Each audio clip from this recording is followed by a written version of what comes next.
Hello, to welcome back. So we are discussing today's topic is indifference curve.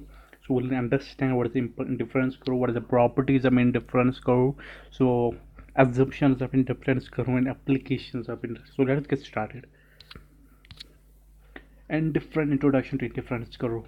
First of all, that we must know that what is the ordinal utility, and the ordinal utility that was given by J.R. Hicks and R.J.D. Allen, what they said that can be compared with each other. That ordinal means a ranking. So there's a ranking. You give the first commodity. This is the ranking of the commodities or the goods that you purchase. So this is ordinal means that you are giving the ranking of those goods. So it was popularized by J.R. Hicks and R.J.D. Allen. So it used the tool named indifference curve analysis. So in ordinal utility, we definitely use the tool that indifference curve analysis. So it is also known as the indifference curve approach of utility analysis. So you must remember that in ordinal we rank the commodities. So introduction to indifference curve. First of all, the thing that you must remember in your mind is that what are the assumptions? What are the assumptions? What are assumptions? Assumption depend how. So there are certain things that it depends. The consumer must be rational or rationality. Utility is ordinal. That's the consistency in choice. What does it mean by consistency in choice? If A is preferred to B, then never B becomes, then never B is preferred over A. If you are preferring in A to B, if you are preferring any good, here the reference A to B two goods. If you are preferring A good over B, so in a situation, under the situation, you can't prefer B over A. So you must consistency in your choice. That is here mean by the consistency in your choice. For consumers preference transist to means if A is preferred over B is preferred over C, then A must be preferred over C. That is known as transist to. If you are preferring A over B, if you are preferring B over C, so A must be preferred over C.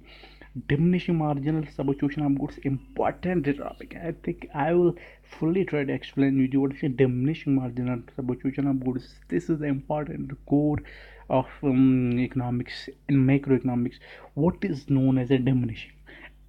Let's take an example here. If you are consuming a glass of water, if you are thirsty, you need a glass of water.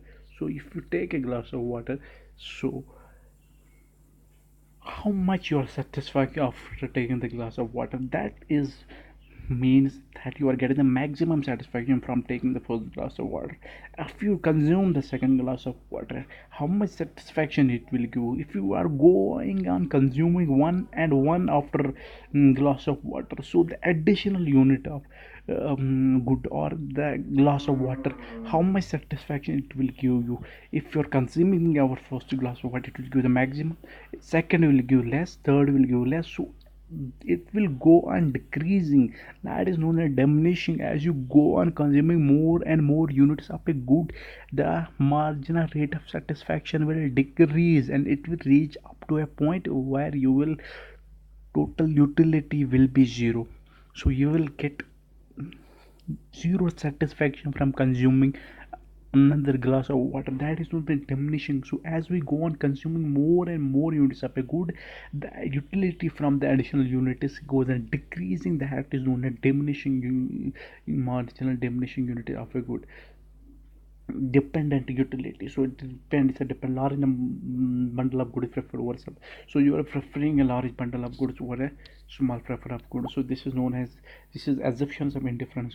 Consumer must be rational, utility is ordinal. So ordinal means ranking. You are ranking the goods, so ranking the preference of the goods, consistency in choice. If A is preferred over B is preferred, must not be preferred over A.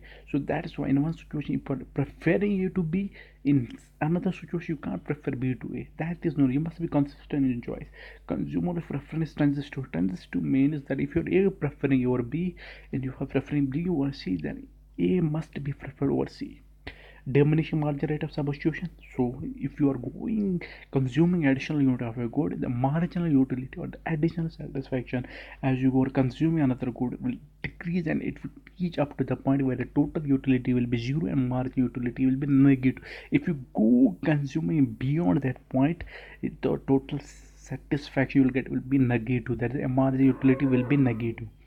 So these are the important assumptions of a indifference curve. So to explain the consumer equilibrium, for example, there the consumer indifference map of goods and services. So here we need to draw indifference map. So indifference map is just like this. Here is a good X, here is a good Y. So here this is known as indifference map. So indifference map, so the consumer has indifference map of goods, two goods, that's X and Y. The consumer has fixed money income which spends on, so he has a fixed money which he has to spend either goods X or good Y. The price of good X, that's the PX, price of good Y, that's PI. Goods are homogeneous. So in another important thing that you must remember, in different goods must be homogeneous. So here really important thing is indifference map and budget line of a consumer. What is indifference map? A graph showing a whole set of indifference curves in indifference map. So here important thing is that what is the indifference map? This is the indifference curve 1, this is indifference curve 2, 3 and 4. So if you are plotting here, it's good X, good Y. So if you're plotting good X here, good Y here, so this is known as indifference map. This is known as indifference map. This is the indifference curve. So a graph of indifference curve is indifferent map in the which comprised of a set of indifference curve. So it definitely comprises of a set of indifference curve. Each successive curve further from the original curve high level satisfaction. So here you must remember, because this as we go on the higher indifference curve, total satisfaction will increase. IC1 indifference curve will give you the less satisfaction. IC2 indifference curve more satisfaction. Indifference curve 3 will do higher satisfaction and more satisfaction. So indifferent as you go on comes with more and more units of a good, and as you reach on the higher level of the good, the consumer satisfaction will increase. So IC4 will give you the more satisfaction. It gives the more satisfaction than the three curves. So now we have to plot the indifference map and budget line of the consumer. This is known as the budget line. What is the budget line? This is known as a budget line or price line. So budget line also known as price line, you must remember it, represents the various combination of two goods which can be purchased at the given money income and the assumed price of goods and services. So this is the combination of goods. This is the two goods A and B. You take the goods A and B. So combination A, good A, biscuits A and no coffee.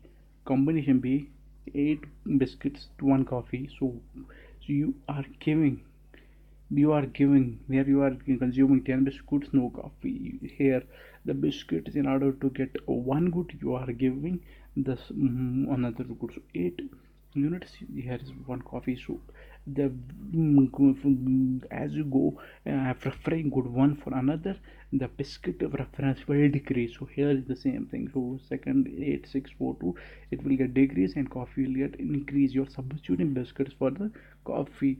So this is known as the budget line. What is the budget line? Also known as the price line. Represents the various combination of two goods that can be purchased to get a money income and assured price of goods and services.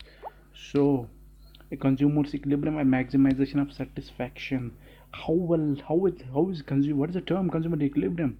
Just ask it to yourself, what is the consumer surplus equilibrium, how the consumer gets equilibrium. So if you are a consumer, what do you think makes you equilibrium? Where do you get the maximum satisfaction? Simple that if you're getting the maximum satisfaction from a good, you are getting equilibrium, you are getting the equilibrium. That is the same thing. The referred amount of goods and services a consumer can buy in the market with income. So how much goods and services you can buy with a given income? If you are 100 rupees, if you go to the market, how many goods you can purchase from that out of your stock, out of your given income? That's known as the consumer equilibrium.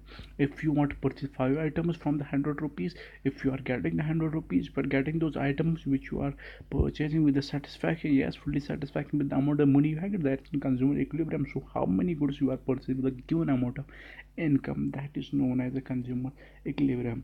So the aim of the consumer is to get maximum satisfaction from his money income given the price line or the budget line and the indifference map.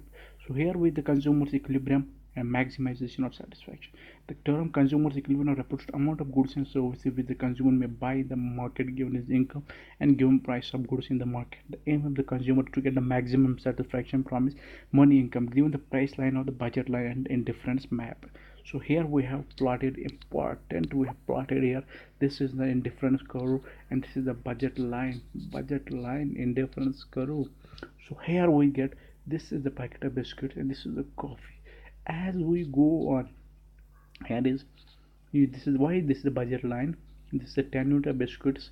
You are giving 1 unit of biscuit and for packets of coffee. So you are try to give in order to get the more of another good. You have to give the first two goods. That is known as, so in this indifference curve map.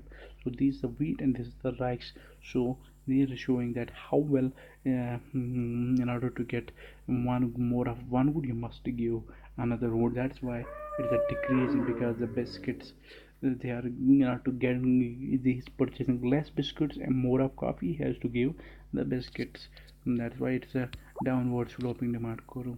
Here is the consumer equilibrium and maximizing satisfaction. Consumer is said to be in equilibrium at the point where the price is touching the highest attainable indifference curve from below. Hope you have tried understand the basic concepts of indifference curve. What is indifference curve? What is a budget line? What is a price line?